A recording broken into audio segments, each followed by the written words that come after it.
முத்தான ஒரு 3 பலன் 4 பலன் கேளுங்க.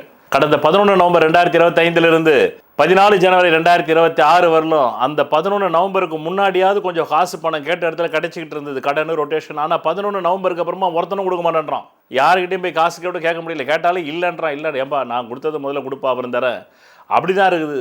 அது 11 நவம்பர் 2025 முன்னாடி பின்னாடி சொல்லியாக தானே உங்களுக்கு தெரியும் இந்த கிரகங்கள் எப்படியெல்லாம் உங்களை பந்தாடுதுன்னு. அதான் கவிஞர் அழகாக பண்ணா, ஆட்டு வித்தால் யார் ஒருவர் ஆடாதாரோ கண்ணா, அசையனும் தொட்டிலே ஆடாதாரோ கண்ணா, நீ நடத்தும் நாடகம்னா ஒரு கண்ணன் என்ன உயிரோட மேலே நடத்துகிறாரு. கோள்களை தான் கவிஞர் அப்படி சொன்னார். ரைட், அவர் எப்போது இறந்துட்டார்ல, துவாபர யுகத்திலேயே அவர் குருக்ஷேத்திரம் வார் முடிஞ்ச உடனே, பாரத யுத்தம் முடிஞ்ச உடனே இறந்துட்டார்ல. அப்புறம் அந்த மாதிரி கிரகங்கள் ஆட்டு விற்குது. இந்த 11 நவம்பர் 2025 முன்னாடி கேட்ட இடத்துல காசு கிடச்சிது. 11 நவம்பர் 2025 14 ஜனவரி 2026 கிடைக்கல.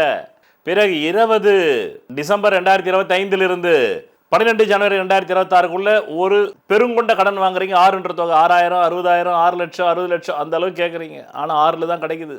அதன் பிறகு 29 டிசம்பர் 2025 அப்புறமா உங்கள் ஆள் மனசு சுத்தமாக வேலை செய்ய மாட்டேங்குது. எதையுமே முடிவெடுக்க முடியல. இந்த நேரத்தில் ஆன்லைன் ரம்மி ஆன்லைனே தூக்கி ஆங்கரில் தொங்க விட்ட மாதிரி தொங்க விட்டுருவோம்.